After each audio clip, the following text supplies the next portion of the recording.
Le premier signe qui montre que tu as une grande destinée est l'isolation. Écoutez bien ce que la dame va dire. J'ai analysé ce qu'elle a dit du début à la fin et je me suis rendu compte qu'elle a raison. Parce que dans la vie, on passe par des épreuves qui nous aident à mieux comprendre la vie. Et tout ça, c'est Dieu qui fait pour nous aider à avoir les yeux ouverts et mieux comprendre ce qui se passe avec nous, avec les autres. Écoutez bien.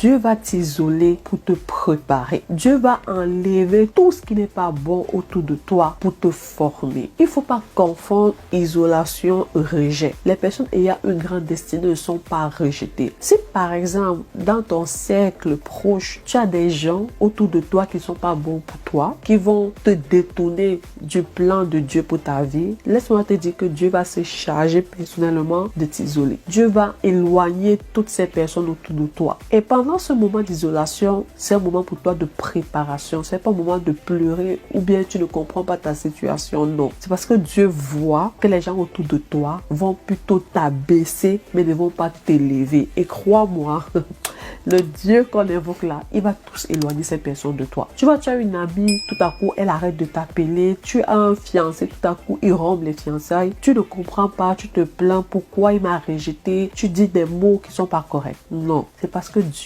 veut tout simplement que lorsque ton étoile va briller, que tu sois avec des gens qui sont destinés pour toi. Laisse-moi te dire encore qu'il va se charger de ramener les bonnes personnes autour de toi. Ensemble avec ces personnes, vous allez travailler pour la gloire de l'Éternel. Donc, tu n'es pas rejeté, tu es plutôt isolé. Il faut nuancer les deux termes, car toi, la choisie de l'Éternel ayant une grande destinée, tu n'es jamais rejeté. Mais Dieu veut te former, Dieu veut te donner ce cœur dur là, ce cœur qui va affronter les obstacles. Vous avez entendu, non? Vous savez, souvent, on est tellement choqué par le comportement des gens qu'on ne comprend pas pourquoi est-ce que ça s'est passé comme ça. On finit par croire que Dieu nous a rejetés, pourtant non. Il nous a isolés de ces personnes-là pour qu'on ait une vie meilleure. C'est de ça qu'il s'agit. Dites Dieu merci à tout ce qui vous arrive. Parfois même, vous allez remarquer que vous-même, vous êtes ami avec quelqu'un, mais c'est vous-même qui décidez subitement de ne plus avoir affaire à ces personnes-là. Dieu vous illumine. C'est de ça qu'il s'agit.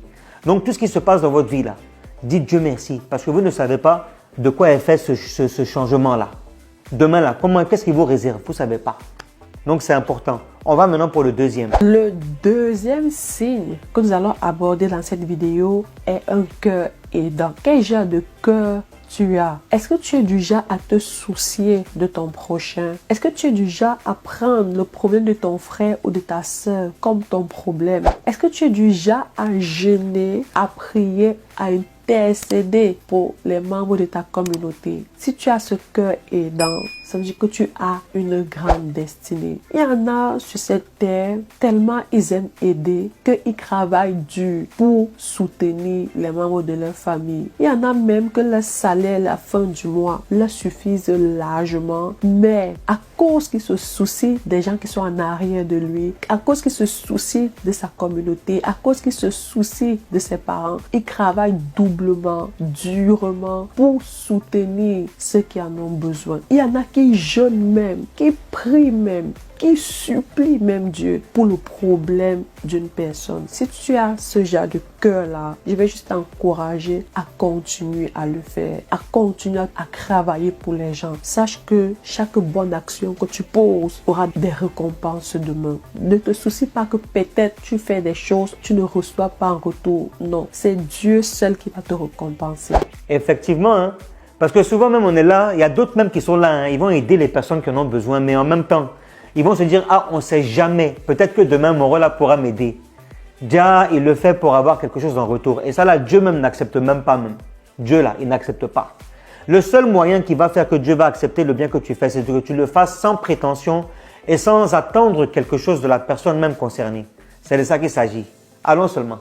Le troisième signe, tu es beaucoup combattu. Ça veut dire que ta destinée est glorieuse. Comme je l'ai dit dans cette vidéo, on ne combat pas ce qui n'est pas bon. On n'attaque pas ce qui n'est pas bien. Ta destinée dérange le monde des ténèbres. Ton aura dérange. Ta lumière dérange. Ne crois pas que tu as un problème parce que tu es attaqué. Ne crois pas que le monde est contre toi. Non, ce n'est pas vrai. Le diable et ses agents veulent nous faire croire que quand tu es attaqué, c'est parce que tu es malchanceuse ou malchanceux. Ce n'est pas vrai, ce n'est pas le cas. C'est parce que Dieu a mis en toi une lumière. Dieu a mis en toi quelque chose qui fait que inconsciemment, tu reçois des coups. Inconsciemment, tu es attaqué. Inconsciemment, tu es combattu. Tu n'es pas maudit ou maudit. Non, parce que tu as quelque chose en toi qui fait que malheureusement on t'attaque. Ce n'est pas toi le problème, comme je l'ai dit. C'est ton aura, c'est ta lumière, c'est ton destin, c'est ta destinée, c'est ton devenir qui dérange le monde des ténèbres. Il y en a qui sont beaucoup attaqués, beaucoup combattus, tellement combattus qu'ils ne réalisent pas que c'est leur destinée qui dérange le monde des ténèbres.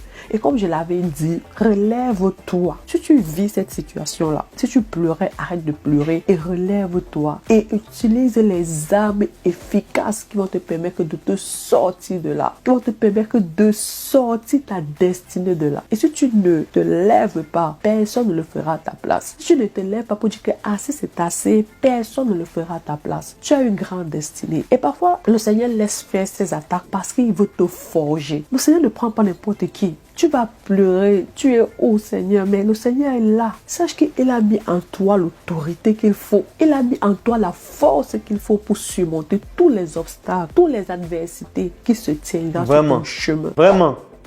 Ben, souvent même, je me pose des questions. Je dis, mais Seigneur, mon Dieu, qu'est-ce que j'ai fait? Et je me rends compte que c'est parce qu'il y a une réussite quelque part que Dieu est en train de me faire passer par ces étapes-là. C'est-à-dire, il veut voir jusqu'à où je peux continuer. C'est ça, croyez toujours en ce que Dieu a prévu pour vous. Travaillez dur. Ne faites pas ce que les autres font sur les réseaux, les vendeurs d'illusions. Ne faites pas comme eux. Travaillez dur. C'est là Dieu même va voir que vous êtes capable même de surmonter, de supporter. Il va vous dire, vous méritez, prenez. C'est là maintenant qu'il va vous donner la vraie. Vous-même, vous allez être dépassé même de ce qu'il vous a donné. Dites Alléluia. Dites Alhamdulillah. Tout ce qui se passe dans votre vie là, c'est pour une raison. Que nous, on ignore, on ne connaît pas. Nous travaillons, allons de l'avant, peu importe les problèmes par lesquels nous allons passer, peu importe ce que les gens vont dire, peu importe les attaques directes et indirectes que nous allons avoir, forcez, allez-y. Ne freinez pas. On doit toujours tout vous dire, non? C'est de ça qu'il s'agit. En tout cas, Dieu est au contrôle de tout. Et moi, là, je lui laisse toute ma vie, tout mon destin là dans sa main, tout en travaillant dur pour lui montrer qu'il m'a donné les capacités, les pieds, les mains, les yeux, la bouche, la tête pour réfléchir, une intelligence, Dieu merci. Il faut que je lui montre que je mérite. Et comment faire ça? C'est en le remerciant et en travaillant. Allons travailler. Ne perdons pas le temps. Laissons les aigris. Laissons-les. Ils vont souffrir seuls entre eux là-bas. Au revoir.